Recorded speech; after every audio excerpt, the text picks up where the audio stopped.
Hello and welcome to the Hockey Gambling Podcast on the Sports Gambling Podcast Network. I'm your host, Ryan Gilbert, joined as always with my co-host, Joel Meyer. How are we doing tonight over there in Vancouver, Joel? It's a beautiful day here, beautiful day. Sun is shining and things are looking bright in my own world as well. Another tough start to the week betting-wise, but, the worm might be starting to turn. The tide might be turning.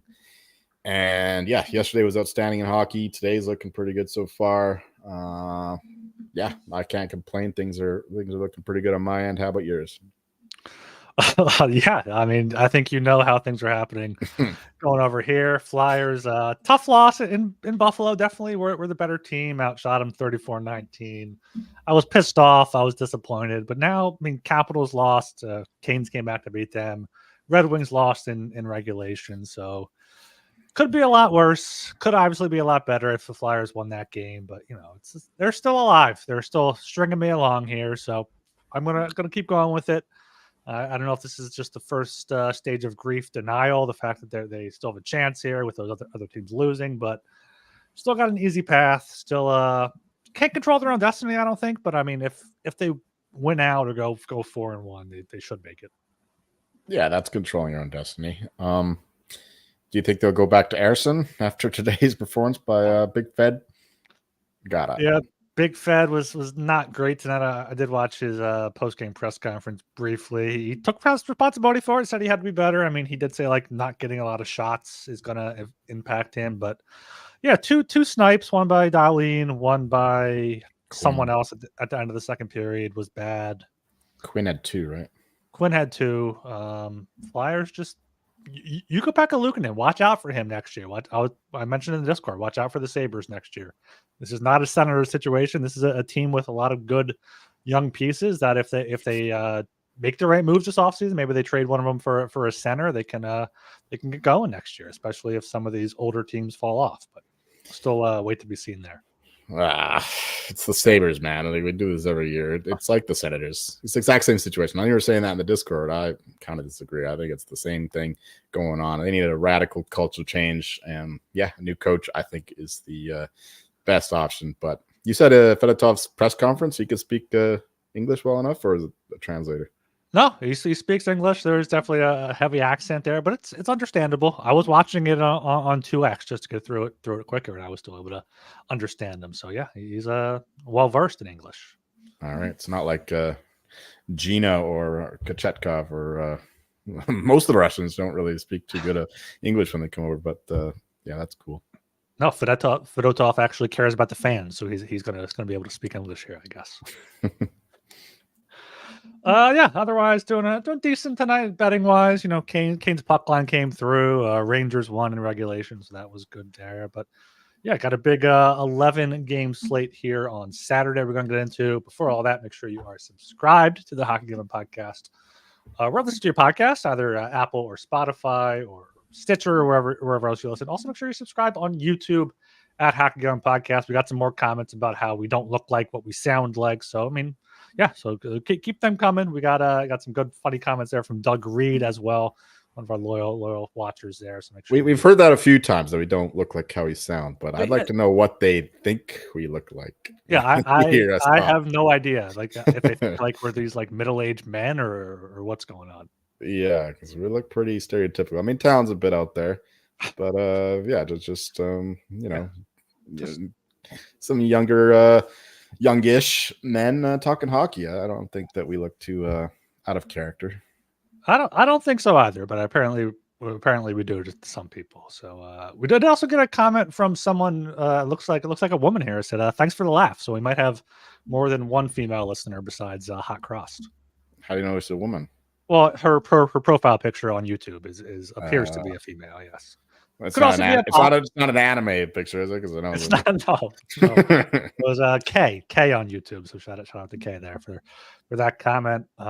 Baseball season's going on. Make sure you check out MLB Gambling Podcast with Manaf and Malin. All those guys picking winners there every day. Make sure you subscribe to that. We've got golf going on. So there's a big Arsenal Man City game a few days ago. How was that?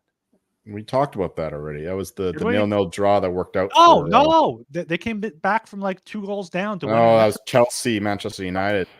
Man City, okay. Yeah, the big thing these days, like since the World Cup in 2020, end of 2022, I guess that was.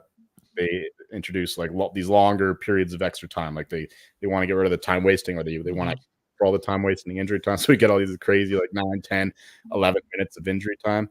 And yep, that burned Manchester United because there were 11 minutes extra time or injury time in that game. And 2 goals in like the last 2 minutes or whatever it was. And Chelsea walked out with the win.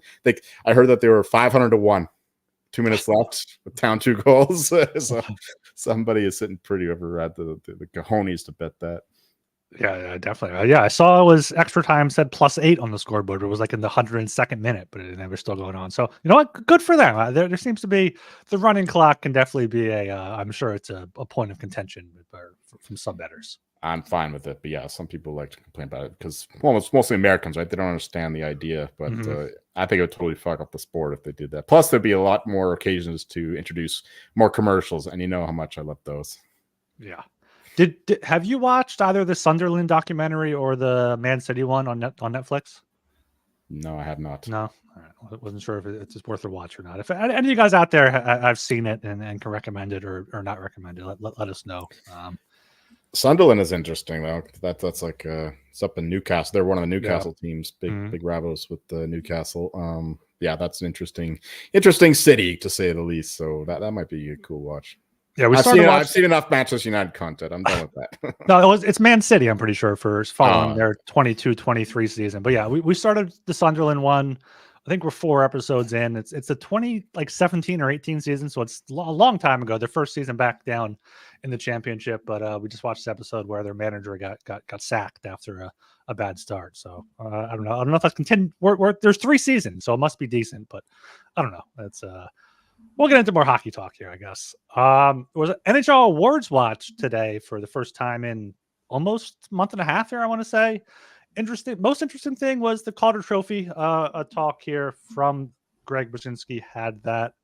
Calder Trophy, of course, is voted on. They're voted on by the same PHWA, right? Yep. Yeah, trying to scroll down in this article to where I saw it here. Yeah, Calder Trophy. Faber tied Bedard in the last one, and now he collected 54% of the first place votes to Bedard's 46 to lead the Calder Trophy race in terms of just this polling here. Earlier today, Faber was as high as 14-1. I'm still seeing him 12-1, 11-1. How are you handling this news? This one caught me off guard. First of all, I didn't think that Wyshynski would do another one. You know, it wasn't a month and a half ago. It was like early March, maybe even towards the middle of March. The last one was released. I mean, not the early March for sure, but yeah, I didn't think that he would do another one. I don't think he did this many last year anyway. And so yeah, I was totally caught off guard by that. First of all, I didn't expect another one, and then yeah, the results of the Faber Bedard race there were definitely surprising. You know, I knew they were close, like a month ago or whatever it was, but I figured that with Bedard being healthy again, putting up points and scoring goals and all that, and Faber not doing anything too crazy statistically, but in terms of the the counting stats and all that, but yeah, Faber took a slight lead. It's only a portion of the voters, of course, but that's a decent representative. It's a big enough block for us to get a good idea of where it's trending. And right now, yeah, it's looking like it's 50-50. And yeah, the market thought it was done too. Bedard was minus 2,500, minus 3,000. So yeah, still plenty of 12-1s, 14-1s on Faber today. Most of the books took him off the board, but there were still a few up there. Just, you can't get a lot down at him, but enough, 12, 14-1, you can get a good profit. So yeah, I'm fucking back into the Calder. I thought I was done, it was Bedard, whatever. Okay, fine, I'll take a loss. No, I'm back in. Am I going to have a chance to actually win something in this market? So yeah, I bet a bunch of Brock Faber, hoping that we get a chance here, because yeah, he definitely wins this far more often than anything more than 10-1 implies. So yeah, that's a good bet. Yeah, and I do think Faber is the more deserving candidate. Even if I was a voter, that's who I'd vote for, because he's playing 24, 25 minutes a night. He's the main reason why the Wild defense hasn't totally collapsed, and it's not like their offense is carrying them. He's doing everything for them, really, especially the Jonas Brodin dropping off. Faber is compensating for that. So yeah, Faber is the rightful candidate. I just didn't think that he would have like the name recognition that Bedard has, but it seems like more voters, the longer season goes, they're starting to see it that way. So yeah, Faber is a good bet if you can find him 10-1 or better. Yeah, I mean, you said it all. It's 50-50 according to this small section of the voters, but I mean, unless that's all that's voting for Faber, it's going to be a lot closer than 14-1. At the very least, you can hopefully hedge out of it before awards night. Yeah, he's one of 6 defensemen to average over 25 minutes a night or this season, which is incredible, along with Doughty, John Carlson, Mike Matheson as well, Seth Jones, and Rasmus Dahlin. And then, yeah, Brock Faber's right there. 41 points, positive plus minus on a, I guess it's not a struggling Wild team, but it's a team that you would, not expect someone like Faber to excel on there. So yeah, he's worth a look here at this point. If you were kind of counting your losses already, like you were, I mean, yeah, get some hope back on for Faber here at 10-1 or better. The good news is for me, it's not a flame. It's not a flame. So yeah, I've got more hope now because all the whatever Flames bet I'd make just loses. So. Yeah. I've also been seeing more just narrative driven on Twitter and whatnot, like people saying Crosby's making a late push for the Hart. I know you were leading that charge earlier this year. I hopped on the bandwagon a little bit. I got some 200-1 or whatever I got. But do you think he has a legit chance? I mean, if the Penguins do make the playoffs, I could see him stealing some votes, but I don't know if he can get over McKinnon's clear favor right now. No, it's too late. Like the other guys are too good. Like this year's crop of Hart candidates have been so good all season long. Like, in most years McDavid would just win, but because Kucherov and McKinnon have been so good, even Pasternak, Panarin, like the second tier, have been awesome. Crosby had a chance, but he needed to be a little bit more productive, and the Penguins would have to be in a secure playoff position for him to have a chance. He'll get some votes, no doubt, because it's every voter has to vote one to 5, so he'll get a lot of like 4 and 5s among the voters, but not nearly enough to overcome the likes of McKinnon or Kucherov, maybe even McDavid. I went from 0% chance that McDavid would win to maybe like a 10% chance, because with the 100 assist thing, I guess that's got some sway. But no, I still think that it is pretty soundly McKinnon's, and then Kucherov still has the biggest chance to upset McKinnon. The other thing that was mildly surprising was Yossi being so beloved. But I think that's just more or less recency bias, because he wasn't good in the first half of the season, whereas Quinn Hughes has been awesome all season long for the most part. And yeah, when the voters actually sit down and reflect on the whole season, they'll understand the value of Quinn Hughes when he's got a lot of the underlying stuff. So he'll have the analytics crowd at least, and the fact that the Canucks are almost certainly going to win the division helps. And yeah, Yossi is great second half of the season, but I think it's just too late for him to actually win the award. But he's definitely deserving of a top 3 there. Yeah. I took some 25-1 just because I got all this massive exposure to Hughes and Makar, but yeah, I just don't think that he's going to win. Yeah, Yossi's making a late season push for he'll definitely get third place. Might end up stealing some second place votes from Makar, but I think Quinn Hughes has it. And same thing for the Hart. Like maybe Crosby will get enough votes to become a finalist in third, and we can like hedge out some of those bets. But I don't think it really has a chance there. All right. And Hellebuyck, that was unanimous, I think. So, I mean, it sucked because Hellebuyck wasn't good for like the past month and a half, and nobody else really took the charge. Like Demko got hurt, which is unfortunate. Aiden Hill fell apart, and Bobrovsky fell apart as well. Like Bobrovsky had a legit shot if he maintained some kind of form, but he's been terrible for a while too. So hopefully that shutout against the Panthers gets him going again. Not for the Vezina, but for Panthers' hopes. Yeah, Hellebuyck has got it. That's the one 100% done.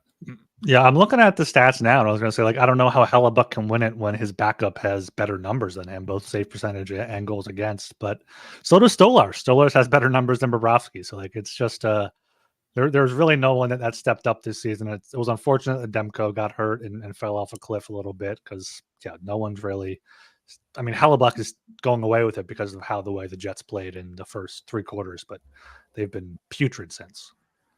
Yeah, I think the Hellebuck gets too much credit for the Jets defense. Like the Jets defense is, top 5, no doubt, easily top 5, and Hellebuck benefits from that. No, he's been great, no doubt, but I think he gets a little bit too much credit for it.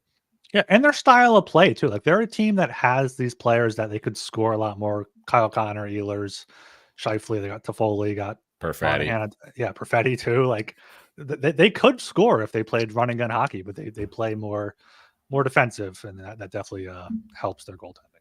Exactly. Yeah, that's why Bonus doesn't play Perfetti so much, because he's not so good defensively. But you just suffer, the goal scoring. Mm-hmm.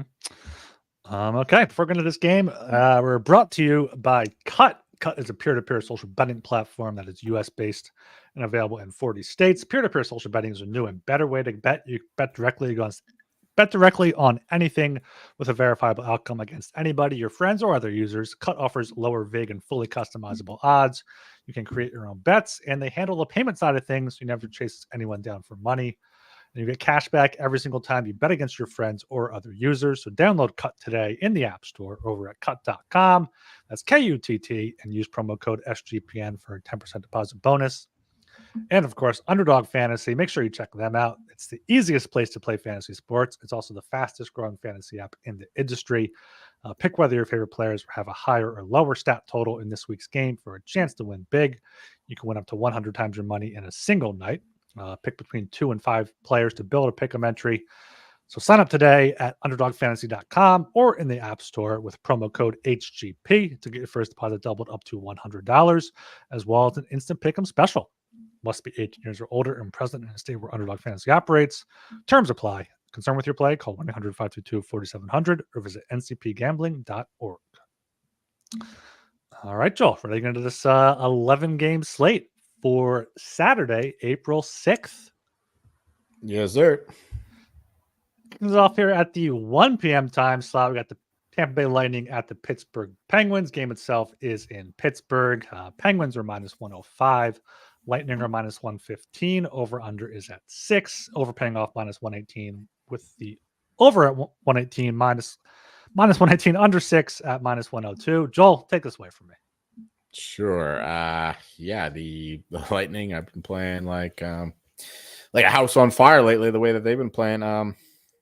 The line should be higher. But the Penguins, of course, they're desperate for the playoff spot, so that gets baked into the line and all that. So the Lightning are only a small favorite here when they're definitely the better team, far superior team, especially once the Penguins lost Gensel and all that. Although Bunting has been okay since coming over. I think he scored again in the last game they played.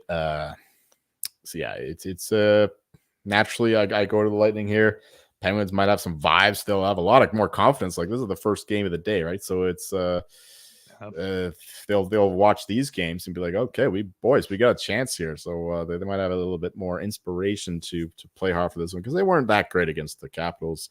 They won the game, no problem, but they didn't look like the dominant team, and that's what I expected. I mean, I was heavy on that game, as you know, but they did not look like the team I expected. They might even been the worst team overall, but they won the game, so credit to them. But I would like to see a little bit more inspired effort here, and it's Lightning or bust for me. I think the Penguins will give a game effort, but the line is just too small. I want a plus number to back the Pens in this spot with the way the Lightning have been playing. So it's Lightning here. Lean to the under 6. The way the Vasilevsky's been playing, the Lightning defense has been all right too, and Penguins power play continues to be lethargic, and they're actually getting some great goaltending from Delkovich. I expect him to play this game because he played the back-to-back in the Capitals or whatever. The last time they played a back-to-back, he played both games, and he's been great. Lean to the under 6, lean to the Lightning, but I haven't bet this one at all. Yeah, I haven't bet this one either. I pretty much agree with most of what you said there. I would take the Lightning, but yeah, both teams this is their 4th game in 6 nights. Lightning going to be their 3rd game in 4 nights, but Penguins coming back from a road trip, so they have that going against them. They've been outshot in most of their games. So yeah, this is a good matchup here. The one thing that's stopping me from betting the Lightning is their injuries. Hagel's questionable, Sorelli's questionable, Janot's questionable, Johansson's questionable, even though that shouldn't matter. But that's three of their, I guess Janot's a third line forward, but Hagel, Sorelli, both top six forwards there, both key forwards. When it says questionable, though, are these guys just taking maintenance days, like practicing? They get little nagging injuries. So I wonder if it's just a lot of load management. And apparently they both left the last game, it says here. So okay. Yeah, okay, then it's probably more serious. Yeah, I'd keep. Although they were kicking the shit out of the Canadians probably at the time. It was like 6-2 or something. I don't know. Yeah, if they're playing, I don't trust injury reports. That's the sum of what I'm saying. Yeah, that's a fair enough point there. But if they're in the lineup, I might end up betting the Lightning here. But I don't know. This should be a good game. Penguins have been surprising a lot of people, so can't count them out here. But yeah, lean to the Lightning, and yeah, but the under 6 is probably a solid play. You can under 6.5 at -125, which is even better in case of a 4-2 final. But yeah, I mean, Nedeljkovic has been great for Pittsburgh, and Vasilevsky, we know what he can do. Okay, go down to the 3:30 p.m. time slot. We got the Dallas Stars at the Chicago Blackhawks. Game itself is in Chicago. Blackhawks are +250. Blackhawks +1.5 or -102. Stars are -310. Stars -1.5 or -118. Over under is at 6, both paying off around -110 here. I'm on the Stars puck line here. They've won 8 games in a row. All 8 games have been by at least 2 goals here, including a 5-0 shutout against Edmonton, 3-0 in Seattle there. In Chicago, yeah, they've been better recently. They've been able to win some games, but lost there on Long Island after they were up 1-0. Lost in Ottawa 2-0. I think they're coming back down to what they are. They got a few good wins there, but I think the Stars they're going hot into the playoffs, which is important according to a stat you heard recently, right? That's right. Good intro there. Good segue. Yeah, Ken Barkley, I reference his work a lot of time. He's a good futures bettor. He, I could be misremembering this, but I'm pretty sure this is correct. The basically outside of the shortened seasons, not lockout season, the COVID season, all that, only one team has won the cup when they were under 500 in the month of April. So, and it was the Blackhawks in 2016, I think, when they got Kane back from his injury. So they were playing without Kane in April, and then they got Kane back and just rolled. So yeah, it's imperative to go into the playoffs looking good, and yeah, that's a good stat to follow. You don't want to back these teams that are just limping into the playoffs, even if they had a good regular season, I guess, because that's what the historical data suggests. But yeah, for this game, I would like the Stars. I would like the Stars a lot the way they've been playing. They're flying high. Their offense has never looked better, and Ottinger's been unreal. He's been more like what he was at the beginning of the season and for most of last season before he was dealing with some injuries and whatnot. But he's looking great. But the problem is that the Stars play the Avalanche the night after this, so we'll probably get Wedgwood in this game. And yeah, it's a kind of like a look-ahead spot. Because they'll definitely want to win that game to the Avalanche to seal up the division, so they don't have to play the Jets, I guess. Yeah, Stars should have it wrapped up anyway. They're like -500, -600, if not more than that now. But yeah, that scares you a little bit. -310 is a big number, but still, it's the Blackhawks. If I had to play anything, I would play the Stars -1.5, but I wouldn't go too heavy on it. And for the total, yeah, lean to the under 6, except it's probably going to be Wedgwood instead of Ottinger. So again, this is just a stay away from me. But if I had to play anything, I would still play the Stars -1.5 because I know the Blackhawks been a bit feisty, but the Stars are just on fucking fire right now. Yeah. All right, got another 3:30 p.m. game here. We got the Florida Panthers at the Boston Bruins. Game itself is in Boston at the Gardens. Bruins are -120. The Panthers are +100. Over under at 5.5, over paying off -118 with the under at -102. Jolie here, what do you got for this big Atlantic matchup? Well, yeah, speaking of not going into the playoffs, looking good. The Panthers have been limping lately, and that explains the line here because the Bruins -120 against the Panthers. I know the Panthers have lost Verhaeghe in Ekblad until the playoffs. Hopefully they're back for round one. But still, that hurts them. But they'd still be favored over the Bruins if we discounted the past few weeks of form where the Bruins have been playing great hockey.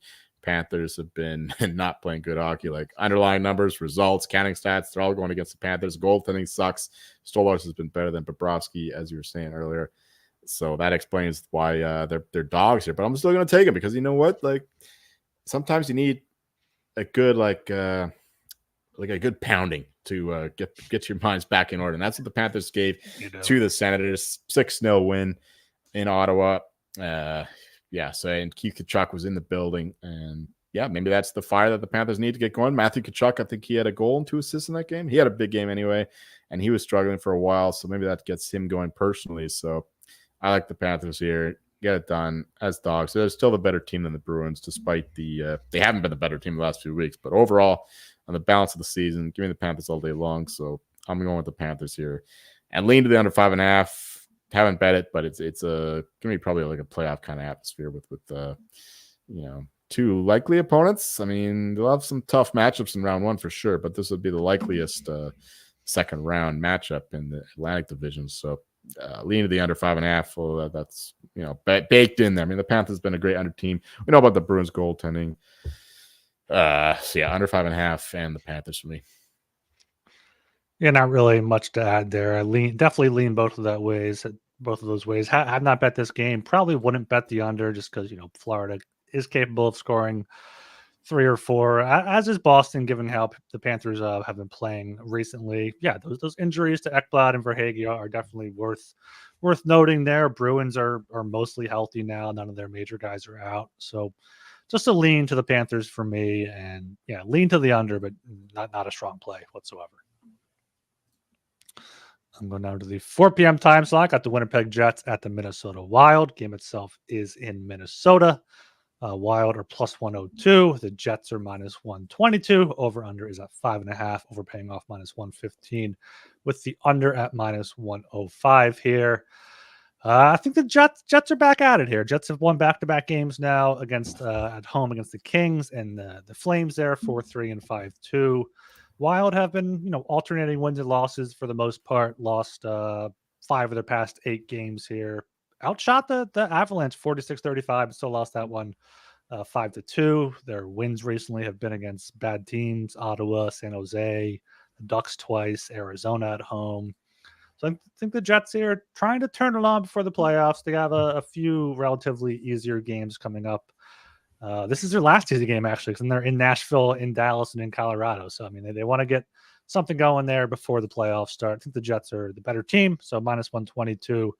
They've already won the first 3 meetings this season, 4-2, 3-2, and 6-3. So I think they get it done again here.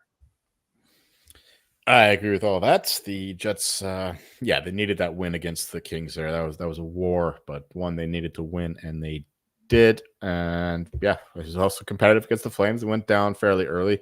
Battled back to win that one. Yeah, they haven't been getting the goaltending lately, but still a far superior team to the Wild here. They got Gabriel Velarde back, which is huge. I don't know if Toffoli is back. Like I saw that he was sick or something and missed the last couple of games, I think. Might be back for this one. I don't know.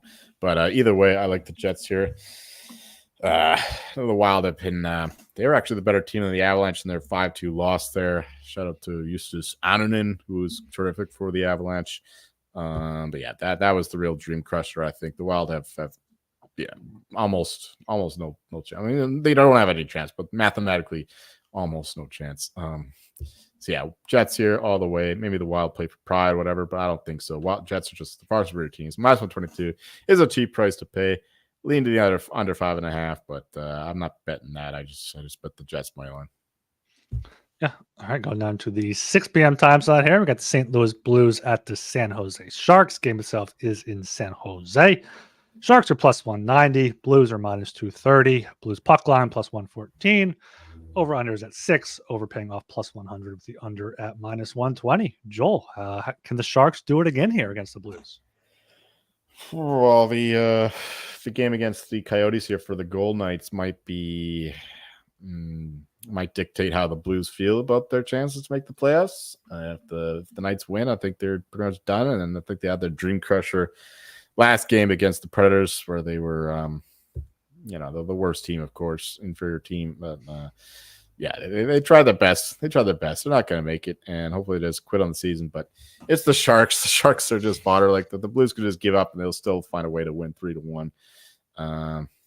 It's the Blues or nothing here. Just do a small bet on the puck line plus 114, thinking that the Sharks can't do shit. I mean, I watched part of the. I went to the grocery store for most of the game. I left when it was 2-0 for the Kings last night. I'm like, I'm going to the store, get my stuff done tonight, and then I came back. It was still 2-0 for the Kings, like at the beginning of the third period, and the Kings are such pussies, just playing that way against the worst team in the league. But whatever, they got the win, so can't attack them too much, I guess. But yeah, Sharks here, not interested. I mean, the Blues, there's two bad teams, man. Minus 230 on the Blues though is just is just too high. So I got nothing for this. So maybe just an over 6. Especially without Bennington. Bennington's been great. Maybe they play Hofer in this one and then take the over 6. That's all I got for this one. Yeah, shout out to Sharky was there. He paid his hard-earned money to go see the game. I'm sure he bought quite a few beers there, and then also bet on the Sharks, who lost 2-1 to the Kings. Buying a lot of beers is the only way to endure a Sharks game, especially when they're playing the Kings, like the most boring team versus the worst team. Yeah. But yeah, I mean, we saw the Sharks win 4-0 in St. Louis last week. They won at home against the Blues back in November. So outscoring them 9-1 this season. I haven't bet this game. I probably won't bet this game, but like half unit on the Sharks to win 1 unit. Why not? I mean, the Blues should be out of it. The Sharks now pretty much have the worst record in the league kind of locked up here. 7 points worse than the Blackhawks with 7 to go. So they can try here in front of their home fans. I could see them putting up a good effort, but just a small lean to the Sharks for me. Do you know how much they're selling the tickets for? I mean, I don't think they're actual fans showing up. I think it's just random people who are like, "Hey, let's see what this hockey thing's about." Yeah. It's only $2 to get in. That's $2 too many. Yeah. Yeah. All right. Going down to the 7 p.m. time slot. Here we have the Toronto Maple Leafs at the Montreal Canadiens. Game itself is in Montreal at Bleu Blanc et Rouge. Canadians are plus 170. The Maple Leafs are minus 205. Over under is at 6.5. Over paying off minus 105. With the under at minus 115. I saw Mitch Marner is set to be activated for this game. I've also seen there's some debate about where he's going to play because the Domi, Bertuzzi, Matthews line has been clicking for the Leafs here. So going to see if Nylander and Marner can play together. But I don't know. It doesn't impact my handicap of this game too much. I don't trust the Leafs minus 205. I know they're kind of turning it on here late, but a tough loss to Tampa Bay there, 4-1 at home. Montreal has been playing decently, 7-4 to Tampa, 3-0 to Carolina at home. But that's the way I lean. Either Canadians plus 170 or just probably don't play this game at all. Maybe an over 6.5 at minus 105. Leafs haven't been great in net, and Primo seems to be beatable now after the Lightning got him for 6. So lean to the over, smaller lean to the Habs. My plan of attack here, if there is any, is to hope that when Marner gets announced that the line goes up for the Maple Leafs, and then we'll pounce on the Canadiens at a better price. I think that's the way to play it. The way that these, with the returning star, however you want to call it, like the rising star as opposed to the falling star. When the guy comes back, the rest of the team, they tend to take a little step back to let the big boy do a lot more of the work. Plus, the Maple Leafs been pretty damn good without Marner, without Riley in the lineup. So maybe this introduces a bit more confusion into things. So Canadians for sure, but I'm hoping for a better number when Marner is confirmed to play.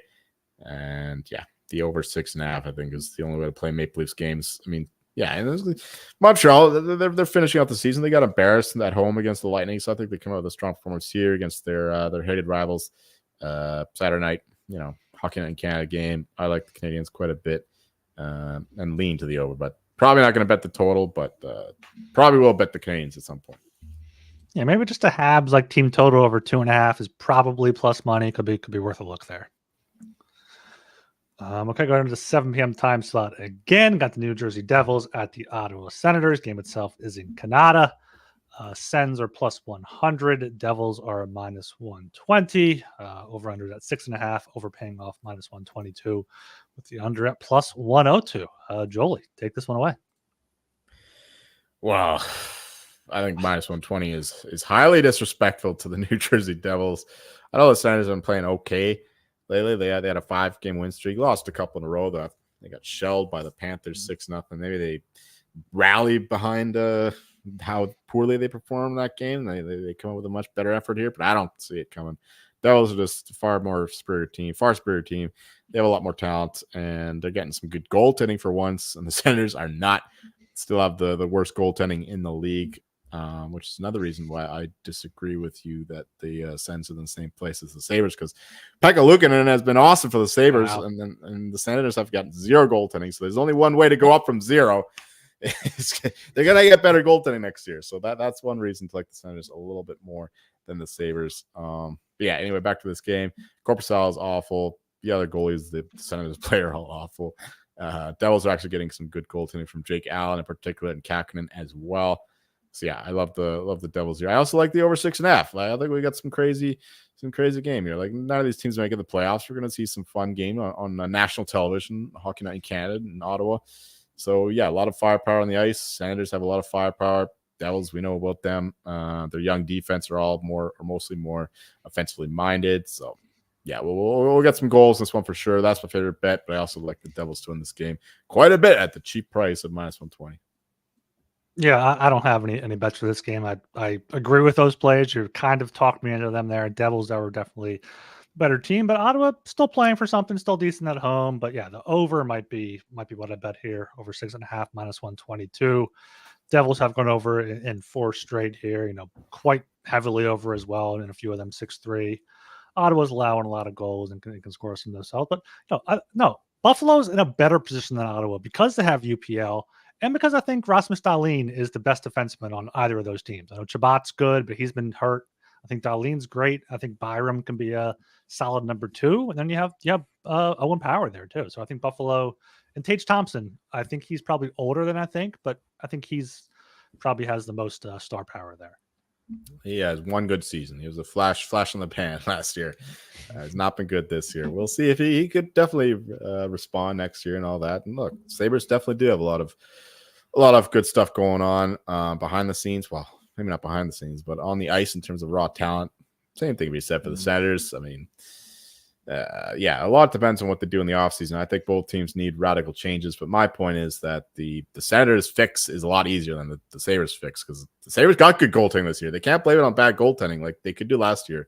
This year, they don't have that excuse. The Senators definitely have that excuse. Worst goaltending in the league, and that's a lot easier to fix, I think. Even if they just play the same goalie, he's not going to play as bad as he was this year.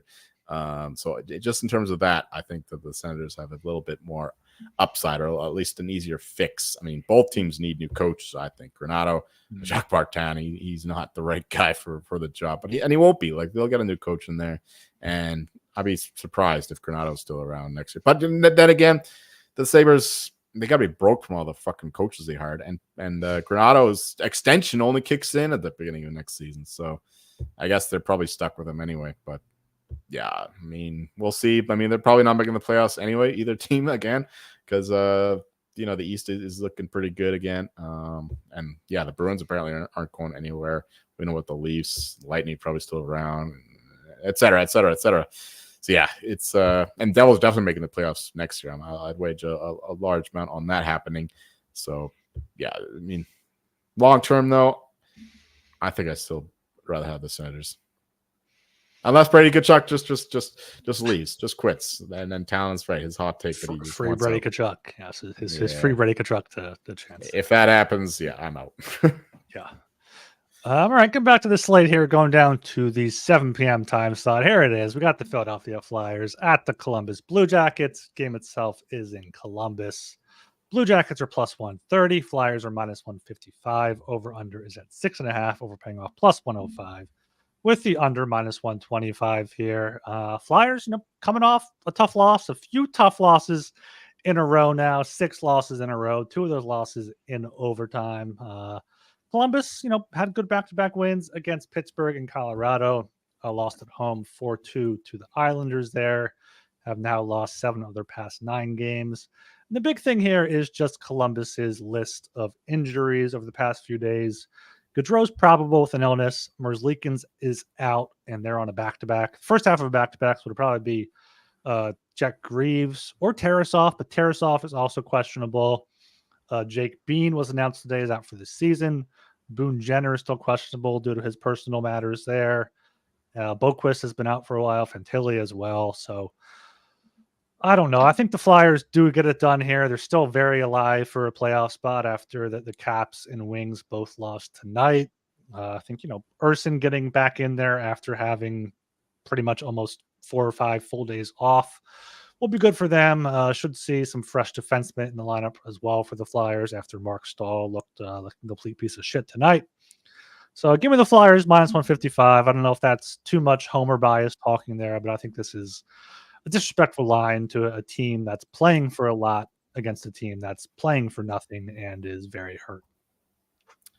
Right. When I said earlier that when I asked you if Ersson would get the start again, I forgot that the Flyers are playing tomorrow. So of course Ersson's going to get the start. So yeah, I think you got it right there. Blue Jackets are hurting.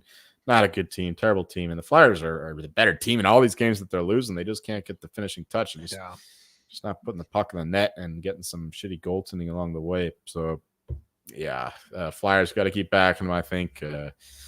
It's a tough ask. I mean, they just have to look at the standings. They got to look at the schedule and then find some comfort in the fact that they're still right in the mix. They could just ignore the last six losses and start a fresh slate. Like you're only a point back or whatever of the playoffs now, something like that. Yeah, they're right in the mix. Still have easier opponents than most of the teams you're fighting against. So Flyers, I think we'll get up for this one. We'll finally get a few bounces, a bit of luck. Maybe, and we'll finally see if Flyers start scoring goals. So minus 135, I like that. And way that Ersson's been playing lately, the over 6.5 is the only way I would go. I think Tarasov is hurt too. Did I see that? Yeah, he's questionable for tomorrow. So Greaves, and I don't even know who the other guy would be. Oh, Jet Greaves.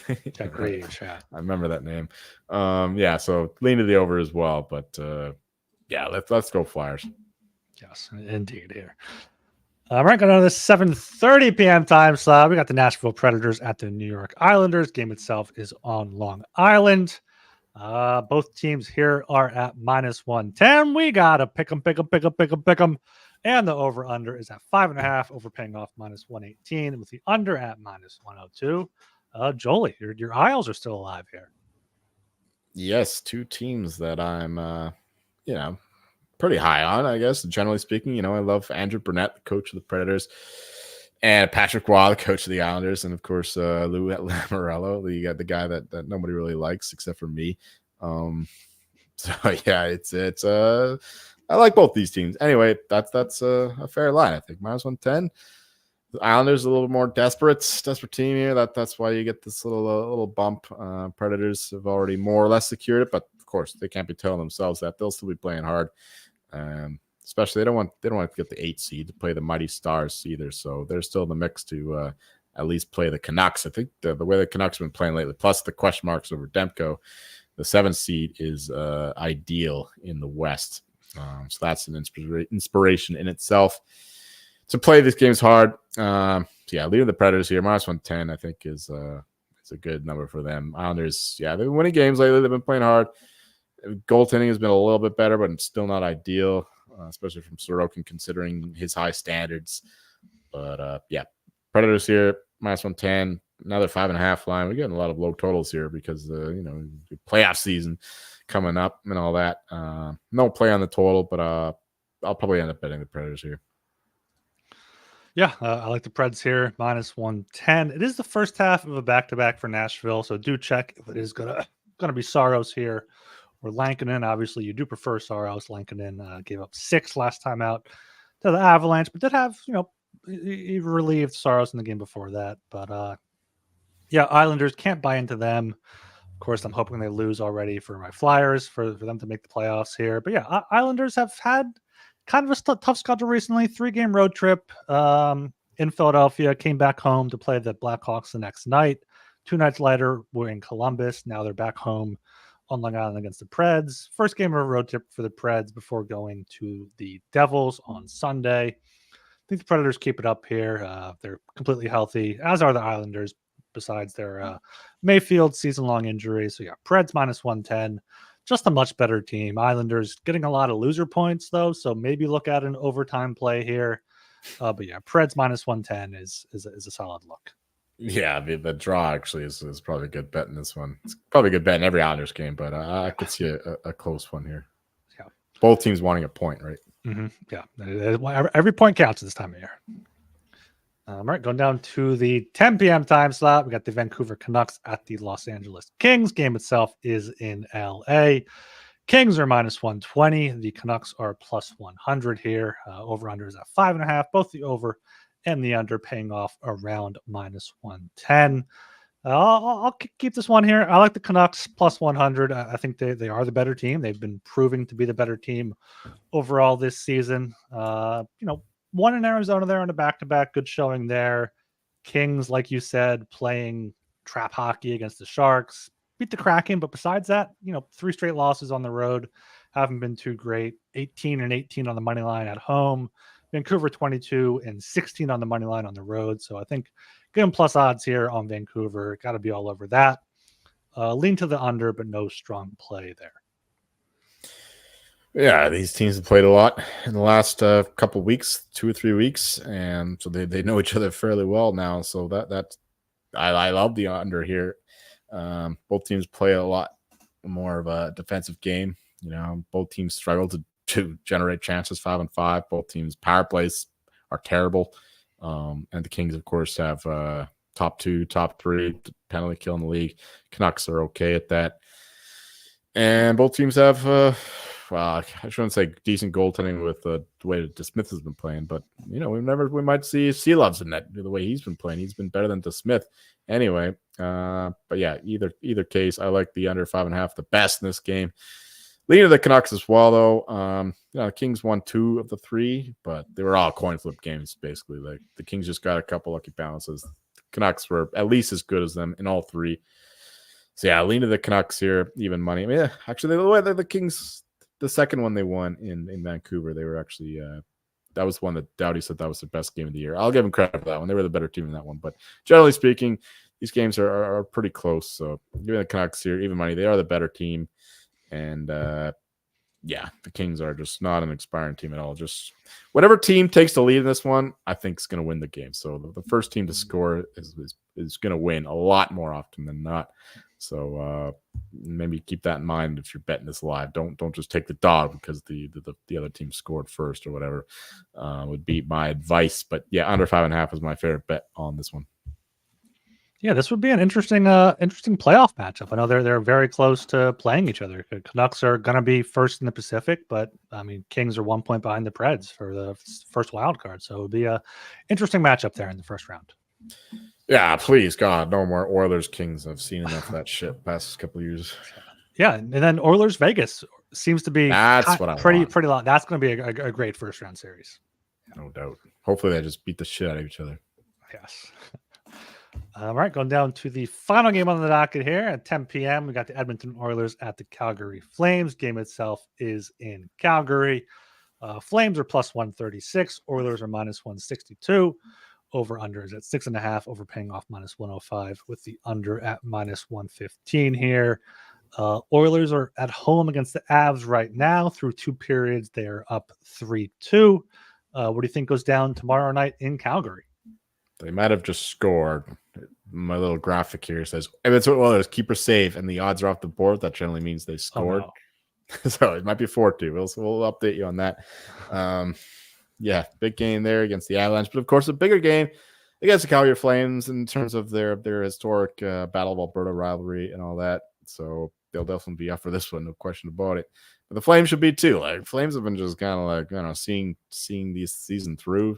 Unfortunately for our 85.5 over bet, Did not expect this kind of incompetence, just losing to shit teams. Like the Flames are the easiest schedule the past month. They have the easiest schedule for the remainder of the season, but they're still losing to shit teams. So it doesn't matter how easy your schedule is if you don't fucking get the games won. Anyway, Flames here lean that way. They got some rest at least. Markstrom should be in this game. He'll want to beat the Oilers, but the Flames, their lineup is kind of it's very topsy-turvy. A lot of young guys in the mix, not a lot of chemistry. And the Oilers, of course, are a juggernaut, and they just crush these shit teams. Like they're only like 500 against playoff teams, believe it or not. But they absolutely stomp the shit teams in the league, the teams that aren't in the playoffs. So that's another factor for the Oilers here. So yeah, if over 6.5 minus 105. That's my favorite bet for this one. I don't even know who's playing net for the Oilers right now. It's probably going to be Skinner, and then it'll be Pickard for this one, or yes, it is. So Skinner right now, yeah, and it is 4-2. Yes. All right, yeah. So Pickard in that for the Oilers. I mean, Skinner hasn't been great either, but still, he's better than Pickard. So over 6.5 is my favorite look in this one. The way the Flames play defense, I think that they'll see some penalties in this game. We'll get a feisty affair, hopefully. It's not quite the Battle of Alberta it was a couple years ago, but still, there'll be a few scraps, I think. So a lot of power plays, a lot of chances. Flames defense is shit. Oilers defense isn't great, and yeah, we got a lot of young goal scorers on both sides. So over 6.5, and lean to the Oilers, but probably just betting the over. Yeah, I agree with all of that. Definitely lean the Oilers away. But yeah, I like the over 6.5 as the best bet. Minus 105, Pickard, and Markstrom or Wolf. I think both are kind of susceptible now with the Flames' lackluster defense. On no days rest, Edmonton is 4-3 this season, 3-1 after a win though, so they do tend to keep going if they win the first game. And the over is 5-2 in those 7 games. So over 6.5 minus 105, the best bet for this one, and a lean to Edmonton. Okay, that's the 11-game slate on Saturday, April 6th. Now we get to our consensus plays here. We're getting the best bets. Stars minus 1.5, around minus 120 was a play for me, a lean for Joel. Panthers plus 100 was a lean for me and a play for Joel. We both like the Jets minus 122. Flyers minus 155, Predators minus 110, Canucks Kings under 5.5 minus 112, and then Edmonton Calgary over 6.5 at minus 105. Best bets. We've now both lost 3 in a row. For the second, you had the Capitals Sabres under 6.5. 6-3, I think. Yeah, that was a 6-2 final there. Sabres just poured. I think it was close through 2 though, and then Sabres just poured. Yeah, it was 3-2 through 2, and then Sabres poured it on in the third. I had the Devils in regulation. They were up 3-1 going to the third period and lost 6-3. So I think we both had decent bets there, but yeah, both on a 3-game losing streak now. You're 20-13 plus 3.81 units. I am 16-17 minus 1.67. What do you got for Saturday? I forgot to mention that this was Towns' lock, I think, a week or 2 ago, that the Devils against the Senators in regulation minus 110. Now we get minus 120. I imagine that game was in New Jersey, but still, minus 120 on the money line for the Devils. Love that. That's my favorite bet of the day. All right. Devils minus 120 there. I don't know. I feel like I want to take the Flyers, but minus 155 is a bit too steep. You know what? Give me that Oilers Flames over 6.5 at minus 105. I think should see quite a few goals there with both goaltending not being too great. So hopefully we can both get back to our winning ways there. Yes, sir. All right. Anything else you want to touch on here for close doc? Got 9 games on Sunday, so make sure you get in the Discord there, sg.pn/Discord. We'll be posting all of our plays, talking about whatever in the late night, maybe some voice channel going on. So make sure you check all that out. Yeah, always a fun time in there.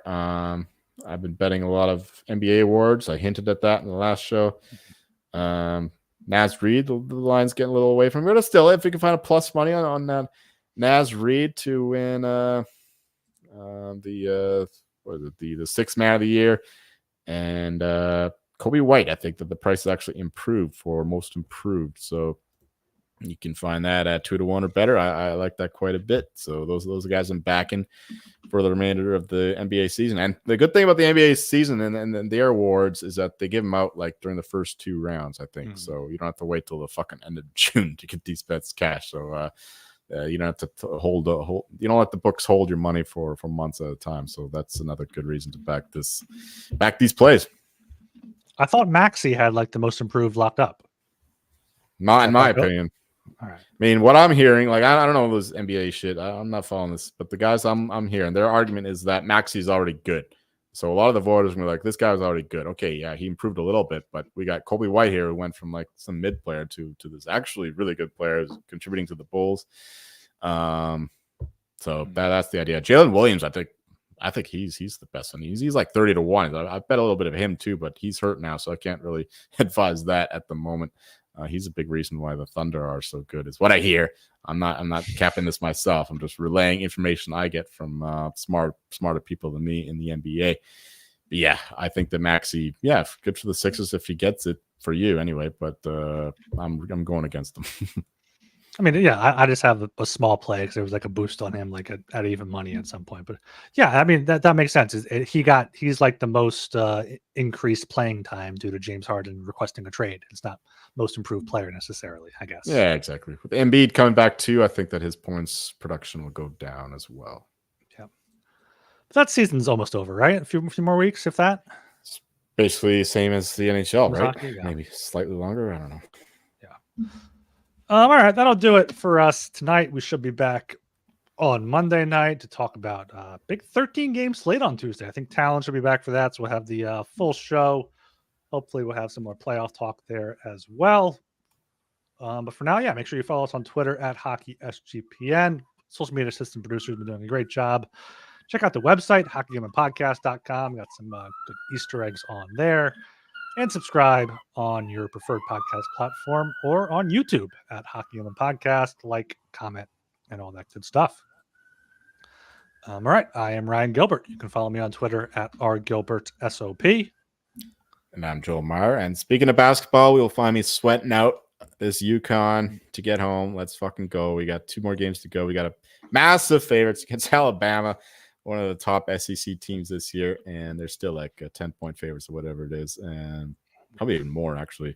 UConn all the way. We got that game, and then the big one against Purdue most likely, because we got 2 double-digit favorites on Saturday, so we can assume the final already. So I took a little bit of Zach Edey, most outstanding player, because another argument I heard from another smart guy is that even if UConn win, Zach Edey has a chance to win anyway, because he's like this dominant player. He's had a great tournament, and the balance of the UConn team makes it like there's probably not going to be one guy who just fucking goes off. Zach Edey might just have an outstanding game and lose in the close one. So that's one way I'm hedging a lot, not a lot, but some of my UConn shit. Yeah, I forgot we got that. We got that Monday night. It's like 9:30. So we'll be interesting to find when we're recording, because Leafs are on at 7.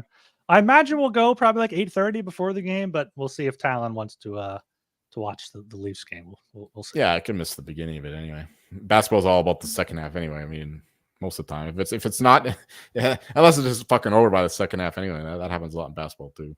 Yeah. All right. See ya.